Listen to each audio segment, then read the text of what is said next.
I saved the king's life on a Tuesday, and by Wednesday morning I was back to scrubbing his cookpots, and not one soul in the castle of Stormhaven suspected that the scullery maid scouring grease off the bottom of a kettle had 12 hours before pulled their dying king back from the edge of the grave with her own 2 hands. That was how I wanted it. That was how it had to be. But I'm getting ahead of myself. My name is Nell, and for 3 years I had been the lowest thing in the kitchens of Stormhaven, a scullery maid, which is a polite word for the girl who does the work no one else will touch. I scrubbed the pots and hauled the water and scoured the floors and emptied the slop, and I was to every soul in that great castle less a person than a function, a pair of red, chapped hands that made the dirty things clean. The cooks barked at me without looking. The footmen stepped around me like furniture. The king of Stormhaven, Torrin Stormfang, had passed within 10 feet of me perhaps 100 times in 3 years and had never once seen my face, because you do not look at the girl scrubbing the floor. No one does. I had learned to be invisible, and I had learned to like it, because invisible is safe, and I had reasons, which you'll come to want very much to be safe. But I had a secret, and the secret was in my hands. My grandmother had been a healer. Not a castle physician with his leeches and his Latin, a real one, a wise woman of the old kind who knew every leaf and root and bone in the kingdom, and had kept half our village alive through fevers the physician shrugged at. She raised me after my mother died, and from the time I could walk she taught me the herbs, the poultices, the setting of bones, the deep green knowledge that gets passed down hand to hand and written in no book. She also taught me why a healer hides. She had seen it herself in her own time, the way a woman who knows too much about which plants heal and which harm becomes the moment something goes wrong, that no one can explain, the first one blamed. A child dies of a fever, no one could have stopped. A cow sickens a man's heart, simply gives out, and the village looks around for someone to hold responsible, and their eyes land on the wise woman who knows the secret properties of things. She could have saved him. Or did she cause it? My grandmother had nearly been driven out twice on exactly that suspicion, saved only because too many people owed her their lives. Your gift will make them love you when they need you, she told me near the end, and fear you the moment they don't. Be careful who knows your hands, Nell. Knowledge like ours is a lamp in a dark room. It draws every frightened moth in the place. She died when I was 17, and I buried her with her own herbs. And I carried her warning with me like a second inheritance. By the time she died, I knew everything she knew. And then I came to Stormhaven and buried all of it, scrubbed it under 3 years of grease and silence, because a scullery maid does not practice healing.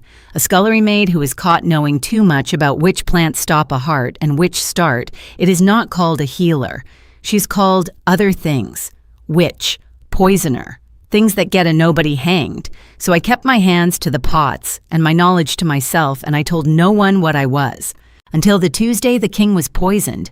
It was very late past midnight, and I was carrying a basket of bread up the back stairs to the guard post, the one task the kitchens trusted to the invisible girl, because it took her through the cold, dark servants' passages no one else wanted to walk. I was hooded against the chill, my face in shadow, and nobody moving through the dark. And on the turn of the stair below the king's own solar, I found him. Torrin Stormfang, the Alpha King of Stormhaven, was on his hands and knees on the stone, and he was dying. I knew it the instant I saw him, knew it, the way my grandmother taught me to know before my mind had even named it.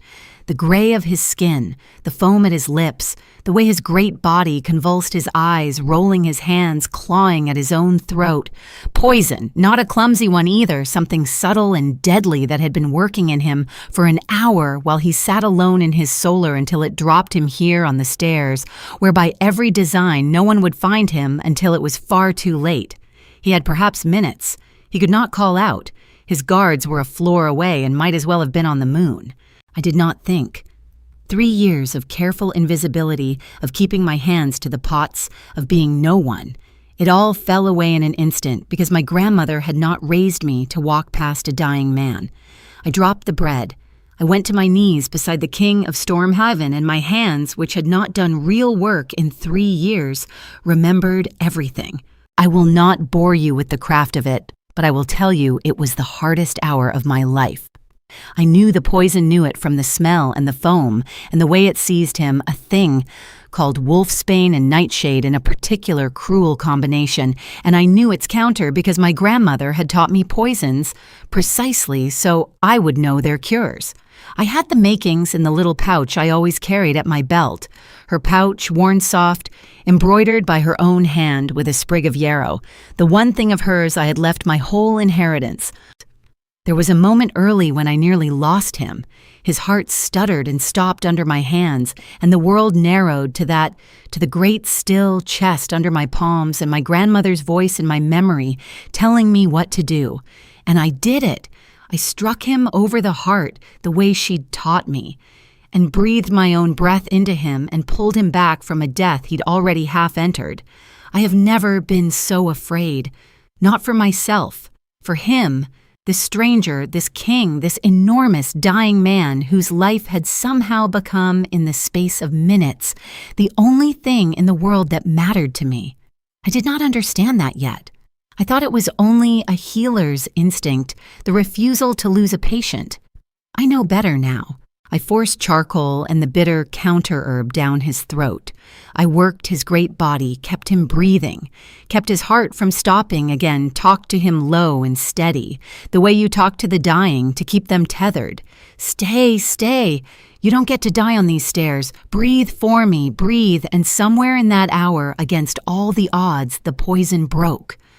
His convulsions eased. His breathing steadied. The gray began slowly to leave his face. He would live. The king would live because a scullery maid had knelt in the dark and remembered her grandmother's hands.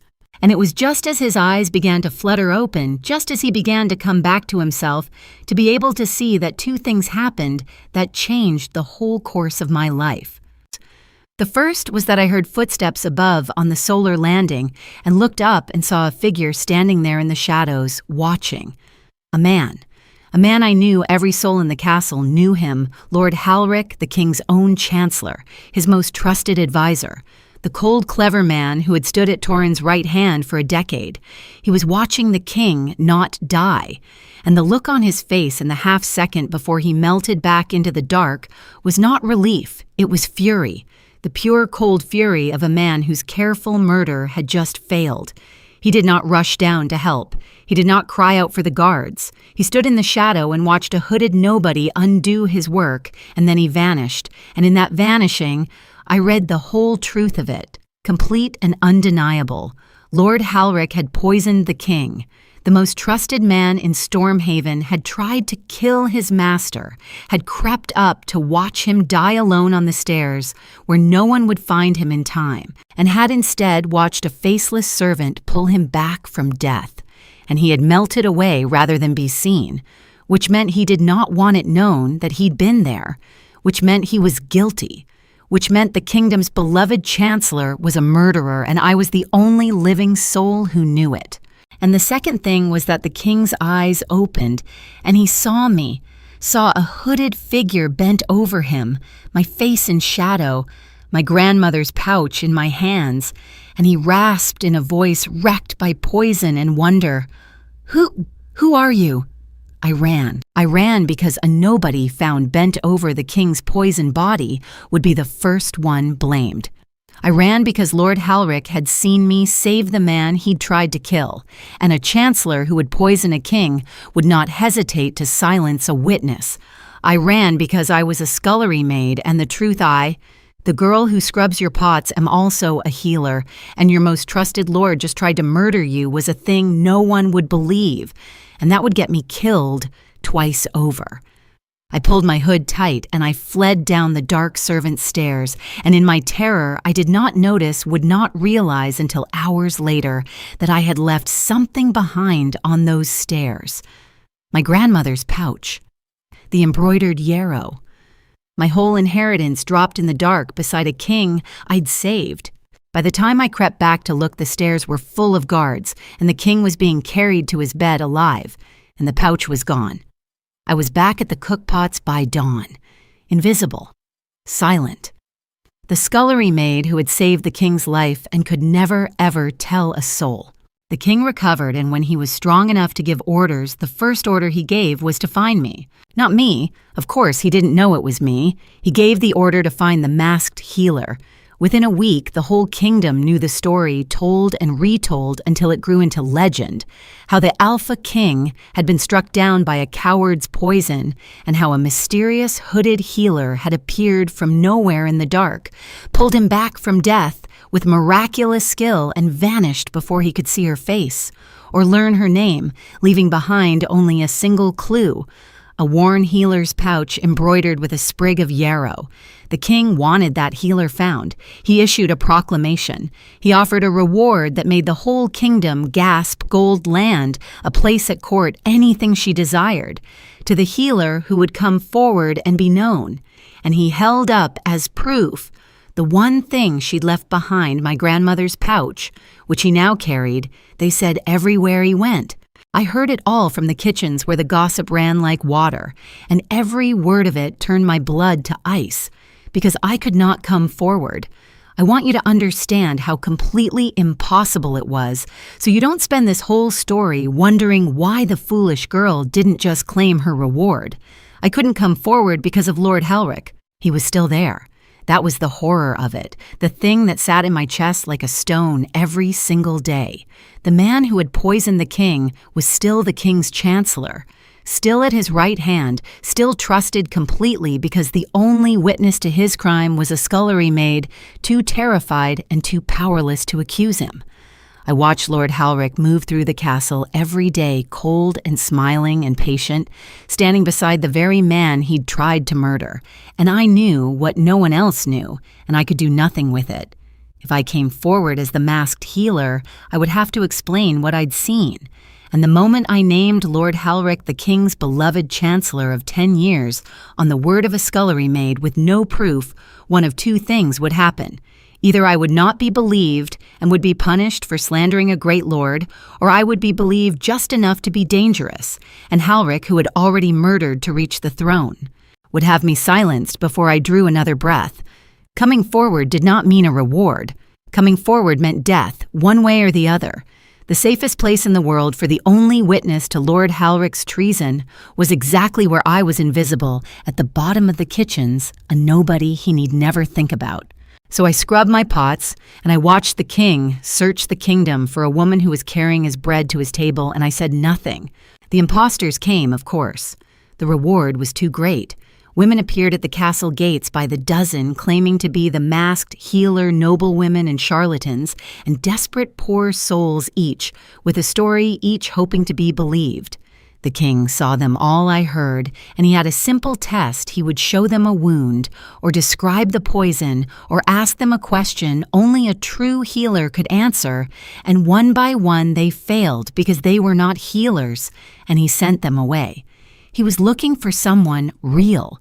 He was looking, the kitchen gossip said, with a kind of desperation that puzzled the whole court, as though finding this woman were not about gratitude at all, but about something he couldn't name. He felt something, the gossips whispered. That night, when she touched him, they say a king knows his mate by touch, and he's half convinced the masked healer was his. That's why he can't let it go. I heard one of those imposter stories in the kitchen, and it has stayed with me. A noblewoman had come, beautiful and certain, and claimed to be the healer, and the king had asked her one question. What had he said when he opened his eyes and she had invented something grand and false, and he had gone gray and quiet, and sent her away because the true answer was, "Who are you two?" Cracked words, and only the woman who'd heard them could know. He was guarding the truth of that night, like a man guards the one door to a room he's desperate to enter, and every test he set, every imposter he turned away, was him reaching for me, and I, who could have answered every question perfectly, who had heard the two cracked words because I'd spoken over them, scrubbed my pots, and said nothing. I told myself it was nonsense. I told myself a great many things. But here is the part I could not explain away, the part that frightened me most. I felt it too. From the night on the stairs, when my hands had been on him, fighting to keep his heart beating, something in me had recognized him, some deep, silent thing I'd buried even deeper than my healing, and it had not gone quiet since. My wolf, which I'd kept starved and silent for 3 years because a scullery maid cannot afford a wolf, with opinions stirred every single time the king passed near the kitchens. I would be scrubbing a pot head down invisible, and Torrin Stormfang would stride through on his way to somewhere, and everything in me would lift toward him like a plant toward the sun, and I would grip the edge of the washtub and stare at the grease and will it to stop. Because it could not be. Because a king does not have a scullery maid for a fated mate, and a scullery maid, who is also the only witness to a chancellor's treason, cannot afford to be noticed by anyone, least of all the king. And he never noticed me. That was the cruelest mercy, and the dramatic heart of the whole thing. Torrin Stormfang tore his entire kingdom apart, looking for the masked healer who had saved him, and who his own wolf would not let him forget. And the answer scrubbed his pots and carried his bread and emptied his slop 10 feet away every single day, and he never once guessed it was his own kitchen maid. Because you do not look at the girl scrubbing the floor. I thought I could keep it that way forever.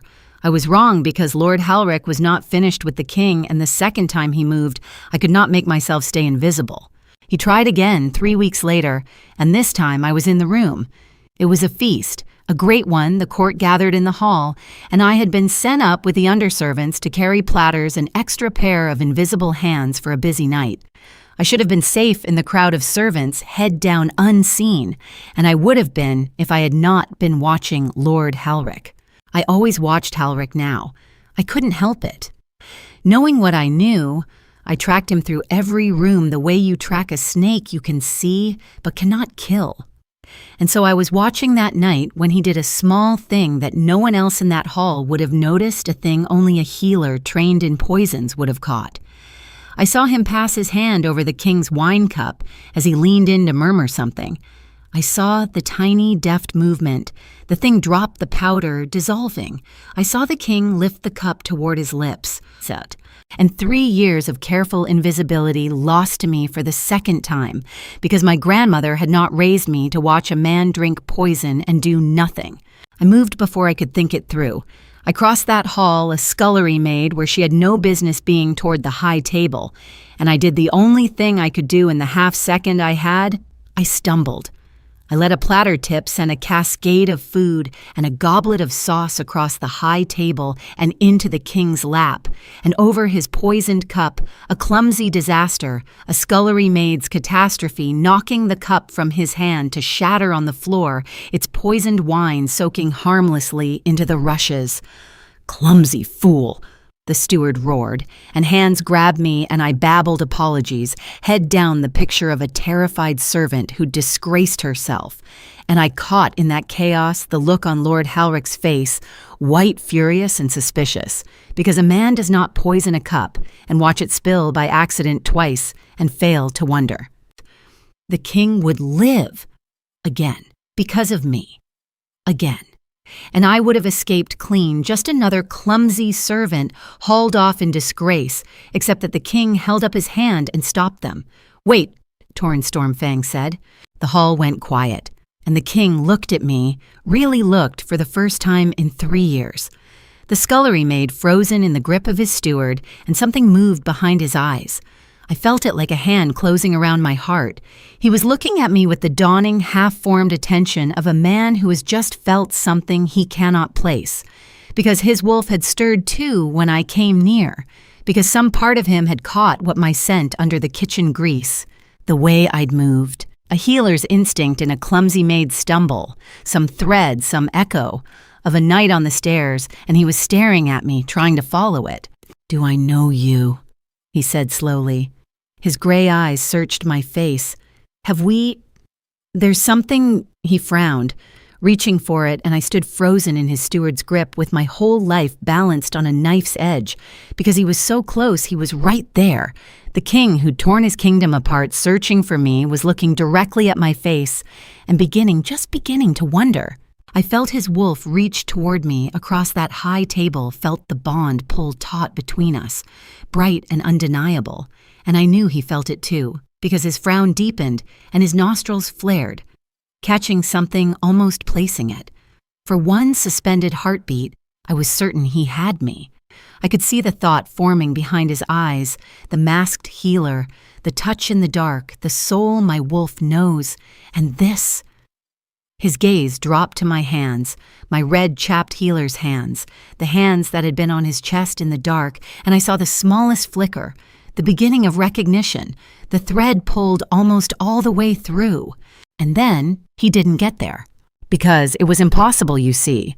The thought could not complete itself in his mind. The masked healer, the miraculous savior, his wolf wouldn't let him forget, and this grease-stained scullery maid who just spilled sauce in his lap, the two could not be the same.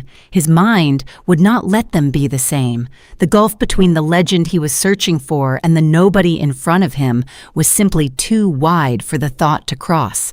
A king searches for a savior among the great and the gifted. He does not look for her in the grip of his own steward dripping with the sauce she's just spilled. The very thing that should have revealed me that I was right there, ordinary and near, was the thing that hid me because no one looks for a legend in the scullery. I watched him almost reach it, and then watched the impossibility close over it, like water over a stone. No, he murmured half to himself, shaking his head, the thread lost. Something like disappointment crossing his face without his understanding why. Forgive me. You go. Be more careful. And the steward hauled me out and I escaped, my heart slamming the king's searching gaze burning between my shoulder blades the whole way. He had been a single thought away. He had searched the whole kingdom, and the answer had stood in his grip, with his eyes on her face, and her healer's hands in plain sight, and still. He never guessed it was his own kitchen maid, because a king cannot let himself believe that the woman he's built into a legend is the girl who scrubs his pots. But Lord Halric was not bound by that blindness. Halric did not have a legend in his head getting in the way.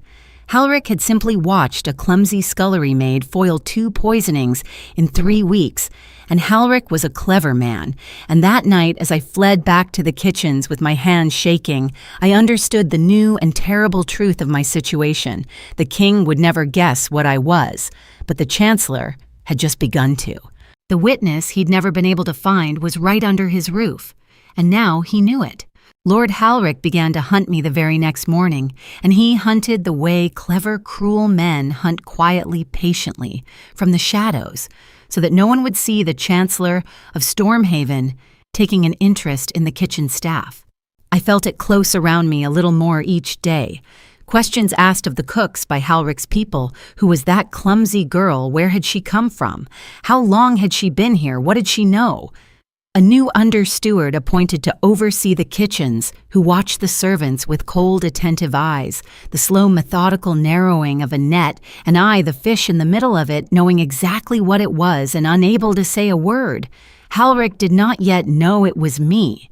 There were a dozen invisible girls in those kitchens, but he knew there was a witness, a healer, someone who kept saving the king, and he was working his way toward her, with the patience of a man who had all the time in the world and a great deal to lose. And here is where my own wall rose up, the wall I'd built over 3 years, and it told me to do the thing I had always done, disappear. Run. Leave Stormhaven in the night, vanish into the kingdom, become invisible somewhere new, before Halric's net closed. I had run before from the stairs from the feast, and running had kept me alive. The safe thing, the sensible thing, the thing every instinct screamed, was to save myself, slip out the kitchen gate one dark morning, and never look back and let the king and his chancellor and their deadly game play out without me. But I couldn't. And it took me 3 sleepless nights to understand why, and the why broke the wall in half, because if I ran, the king would die. That was the thing I could not get around. I was the only one who knew. Twice now I'd stood between Torrent Stormfang and his chancellor's poison, and twice the king had lived because a nobody happened to be watching. If I vanished, there would be no one watching the 3rd time. Lord Halric was patient, and Halric was trusted, and Halric would not fail forever. A man who poisons a king's wine at his own feast and walks away free will try again and again until one day no clumsy scullery maid is there to spill the cup, and then the kingdom would wake to a dead king and a grieving, innocent-seeming chancellor, stepping smoothly toward the empty throne.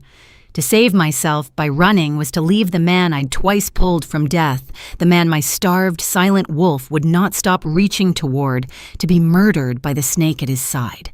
I couldn't do it.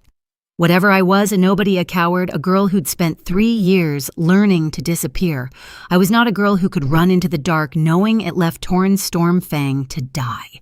But here was the second wall, the one behind the first, and it was worse. Even if I stayed, even if I found the courage to expose Halric to do it, I would have to reveal everything.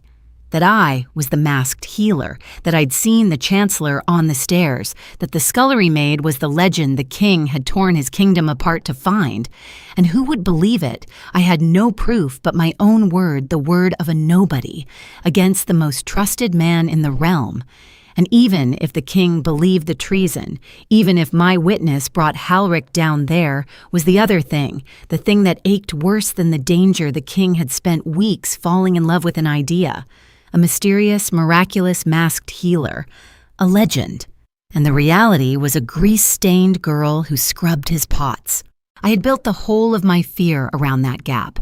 I would lie awake in the kitchen loft picturing it the moment he learned. I imagined his face when the magnificent mystery he'd searched a kingdom for turned out to be the girl he'd never once looked at, the deflation, the disappointment, the way a man's eyes change when the dream he's been chasing resolves into something ordinary and tired and poor. He had fallen, the gossip said, for a feeling, a touch in the dark, a legend, a savior. And legends do not have red chapped hands and grease under their nails and a single threadbare dress. I was so certain the reveal would not be a triumph, but a loss, that the instant he saw the truth, the wonder in him would curdle, and I would have traded my safe invisibility for the unbearable experience of watching the one man my wolf wanted look at the real me and wish I'd stayed a mystery. Better, some coward's voice in me whispered, to let him keep the beautiful legend than to give him the disappointing truth. Better to be the unfound miracle than the found nobody. So both walls said the same thing in the end, that they always say, stay small, stay safe, stay silent. And for 3 nights, I almost listened. And then, on the 3rd night, I learned from the kitchen gossip that Lord Halric had arranged to accompany the king alone on a hunt at dawn, just the 2 of them, and Halric's chosen men deep in the forest, away from the castle, away from witnesses. And I knew, with a healer's cold certainty, that this was it. This was the 3rd attempt. Halric had stopped trusting to poison and was going to use the forest, an accident, a hunting mishap, far from any clumsy scullery maid. If the king rode out at dawn with Lord Halric, he would not ride back. And the wall came down completely because there was no longer any choice in it at all. I could not save the king with a spilled platter this time. I could not stay invisible and stop a murder in a forest I wouldn't be in. The only thing that could save Torn Stormfang now was the truth, all of it spoken aloud to the king himself before dawn by the one person who knew it. A nobody's word against a great lord's. My life laid on the table. The legend shattered. Everything I'd spent 3 years protecting, thrown away. I went to find the king in the dark before dawn, a scullery maid walking openly toward the royal apartments where she had no business being, with my grandmother's craft in my head and the truth in my mouth, and no idea at all whether I would be believed or silenced or simply laughed out of the room, knowing only that I would rather risk all of it than scrub my pots while they buried the man I'd twice refused to let die. The guards would not let me near him, of course, a scullery maid at the king's door before dawn, and I was babbling, desperate, running out of time, when the commotion brought Torn Stormfang, himself to the doorway in his shirt sleeves, frowning, and behind him, God help me, stood Lord Halric, already dressed for the hunt, already, there, his cold eyes finding me and narrowing. I had one chance and one breath, and I used it. "Don't ride out with him, see," I said to the king, pointing at Halric, my voice shaking, but loud enough for the guards, loud enough that it could not be unheard. "He's going to kill you in the forest, the way he tried to kill you with poison on the stairs 3 weeks ago, and again at the feast." "Lord Halric is the one who poisoned you, Your Majesty. I know because I saw him. I saw him on the solar landing the night you nearly died. I was there." I dragged in a breath. "I was there because I'm the one who saved you. I'm the masked healer. It was me." The silence was absolute. Lord Halric moved first. Of course, he did a clever man fast to the kill. "Your Majesty, this is madness," he said smoothly, contemptuously, already gesturing for the guards. "A hysterical kitchen girl, clearly deranged, slandering your Chancellor. Take her away before she—" "Wait." The king's voice cut him off like a blade. Torrin Stormfang was staring at me, and his face had gone very still, and his gray eyes were doing the thing they'd done at the feast, reaching, following a thread. Except this time, there was nothing stopping the thought from completing. "Say that again," he said low. "I'm the masked healer," I said. "I know that's impossible. I know I'm nobody. I scrub your pots. You've never once seen my face. But it was me on the stairs that night. You were poisoned with wolfsbane and nightshade. You'd been on your hands and knees for an hour. I gave you charcoal and a bitter counter-herb, and I kept your heart beating, and I talked to you the whole time. Stay. You don't get to die on these stairs. Breathe for me." And you opened your eyes at the end and asked who I was, and I ran because I'd just seen him. I pointed at Halric again, watching you not die from the landing with murder on his face.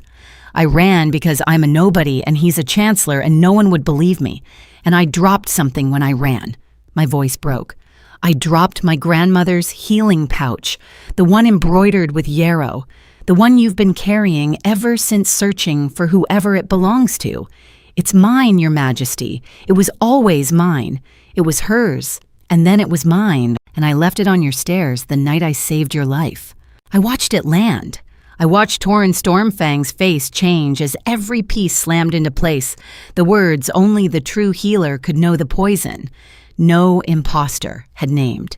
The pouch, the feast, the clumsy maid he'd almost recognized, and I watched the impossible thought he'd been unable to cross at the feast finally completely cross. His hand went to his coat and he drew out my grandmother's pouch, the worn, embroidered yarrow, and he held it up beside me, and he looked from the pouch to my hands and back, and I saw the recognition land all the way through him this time.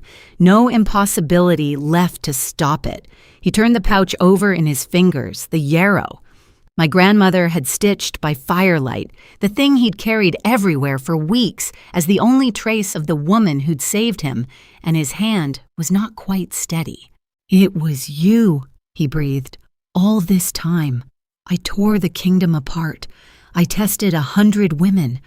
I felt that night when you touched me, I felt something I've spent these weeks half mad trying to find again, and I was searching every face in the realm for it, and you—" His voice cracked. "You were carrying my bread. You were 10 feet away, every day. I walked past you 100 times, and I was searching the whole world for you, and you were right here. Your Majesty, you cannot possibly believe." Halric started, his voice rising now, the smoothness cracking because he could feel it slipping. "But I had one more thing, the thing that would damn him, and I had a healer's eye. For what would prove it? Search his rooms," I said to the king, fast before Halric could move.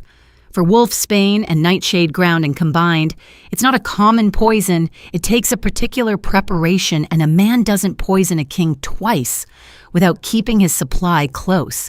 And ask him." I turned to Halric, and for the first time in 3 years, I was not invisible and not afraid. How a hysterical kitchen girl who'd never seen the inside of the king's solar knew exactly which 2 poisons were used and exactly where the king fell and exactly what he rasped when he opened his eyes. I know because I was there, saving his life. How do you know what happened on those stairs, my lord, when the only people there were the king, his healer, and the man who poisoned him? Halric had no answer. There is no answer to that. I watched the clever man's face go from contempt to calculation to the white blankness of a cornered animal, and I watched the king's guards who had been about to drag me away go very still and turn slowly to look at the Chancellor instead. The king gave a single quiet order, and they searched Lord Halric's rooms, and they found exactly what a healer knew they would find. And the most trusted man in Stormhaven was taken in chains for the murder he'd so nearly committed 3 times undone in the end, not by an army or a rival lord, but by the scullery maid he'd never bothered to fear. I watched him led away, and I felt the thing you feel when the danger that has sat in your chest like a stone for weeks is finally lifted, not triumph, just the quiet of a king who would now at last be safe. And then it was over, and the hall emptied, and it was only the 2 of us, the king and the kitchen maid and Torrin Stormfang, who had searched a kingdom for me, did the thing I will love him for as long as I live. He did not thank me as a king thanks a servant. He did not press the reward on me, the gold and the land and the place at court he'd promised the masked healer. He stood there holding my grandmother's pouch, and he looked at me, the real me, the tired, grease-stained nobody, not the legend, and he said quietly, "I owe you my life 3 times over. I will give you anything in this kingdom. But before I give you anything, I have to tell you the thing I'm afraid of, and you have to tell me the truth back because I will not build this on a lie." "What are you afraid of?" I whispered. "That you think I wanted a legend," he said. "A masked healer, a mystery, a story. That you've been hiding from me partly from Halric.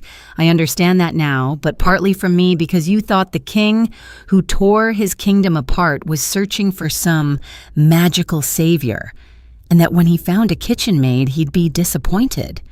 His gray eyes held mine. "Nell.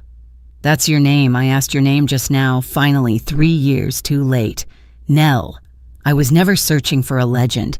I was searching for the hands, for the voice that told me to stay, for the soul my wolf recognized in the dark when it had no face and no name and no rank, just kindness and skill, and a stubbornness that wouldn't let a stranger die on the stairs. I didn't fall for a mask. I fell for the person under it before I ever knew there was a mask at all. Do you want to know the truth of why I couldn't stop searching? It wasn't the legends are easy to set down. It was that for 1 hour, dying on those stairs, I was held by someone who wanted nothing from me. Not my crown, not my favor, not my power, none of the 1,000 things everyone has always wanted from the king. You didn't even know I was the king, not in that moment. I was just a dying man, and you fought for me anyway with everything you had and asked for nothing and then vanished rather than collect a single coin of reward. Do you understand how rare that is in my life? I am wanted by everyone for what I can give. I have never once before that night been simply saved by someone who then wanted nothing back. That is what I was searching for. Not a mystery woman, the one person who'd proven she wanted nothing from me but my life. And the person under it turns out to be a woman who's been quietly, invisibly good in my own house for 3 years, who saved my life and asked for nothing, who twice more risked everything to keep me breathing, and who finally walked to my door before dawn, knowing she might be killed or laughed at because she couldn't let me ride out to die. His voice roughened. "I'm not disappointed, Nell. I tore a kingdom apart looking for magic, and I found something better. I found you. The bond didn't lie. It just had better taste than I knew. I started to cry, 3 years of invisibility cracking open all at once. "But I'm nobody," I said. "I scrub pots. I can't be the Luna of Stormhaven. You're the woman who saved the king's life 3 times and brought down a traitor with her own word and a healer's eye when 100 high-born impostors couldn't even name the poison," he said. "There is no one in this kingdom more fit to stand beside me. And here, he did the thing none of the powerful men in my life had ever done. It has to be your choice, not the reward, not gratitude, not even the bond. You've spent 3 years being invisible because it was the only way you had to be safe. And I will not simply pull you out of the shadows into a crown you didn't choose. So I'm asking, stay, be seen, be my Luna, or be only Nell. The healer restored and honored and free with my whole protection for the rest of your life. But stay where I can, finally look at you. Your choice. It's the first one anyone's let you make in a long while, and it's yours. I looked at the king who had searched a kingdom for me and at my grandmother's pouch in his hands, and I thought about the girl who'd knelt on the dark stairs 3 years of invisibility ago, and remembered how to heal and about all the times since that I'd chosen the safety of being no one over the danger of being seen. I was done being invisible. I put my hand in his, these hands, the red chapped healer's hands he'd fallen for in the dark, and I did it myself freely, the way I would do everything from then on by choosing it. You should know, I said, as his fingers closed around mine as something in his gray eyes broke open with relief. I was right under your roof the whole time. 3 years. You walked past me 100 times. I held his gaze. So if you're going to be my mate, Tauren Stormfang, you're going to have to learn to look at the people everyone else walks past, because that's where you'll find the ones worth keeping. The Alpha King of Stormhaven laughed, astonished, undone, joyful, and he pressed my grandmother's pouch back into my hands and he pulled me in at last. And after 3 years of being no one, I was finally seen. I kept healing. I could never have stopped. It was my grandmother. It was the truest thing in me. But I heal openly, now honored the wise woman of Stormhaven and the kitchen staff who once barked at the invisible girl come to me with their fevers and their broken bones, and I never once make them feel small for it, because I remember exactly what small feels like. And Tauren keeps my grandmother's pouch on his belt. Still, it found me. A wife, he says, I'm not parting with it. And he has, true to his word, learned to look at the people everyone else walks past. He says it's the most useful thing I ever taught him. He says a king who only sees the highborn is a king being lied to. He says the most important person in any room is often the one scrubbing its floor. I saved the Alpha King's life on a Tuesday, masked and hooded in the dark, and vanished, and he tore his whole kingdom apart searching for me, and never once guessed through all of it that the legend he was hunting was carrying his bread to his table every single day. He found me in the end, not because he searched harder, but because I finally stopped hiding and walked a nobody into the light and told the truth and trusted that the right man would see me. He did. He always had, really.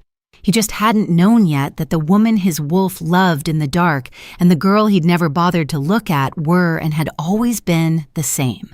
And sometimes when the castle is quiet, I think about that hooded girl on the dark stairs 3 years of fear ago, the one who knelt beside a dying king and remembered her grandmother's hands and then ran, certain that the only safe thing in the world was to be no one.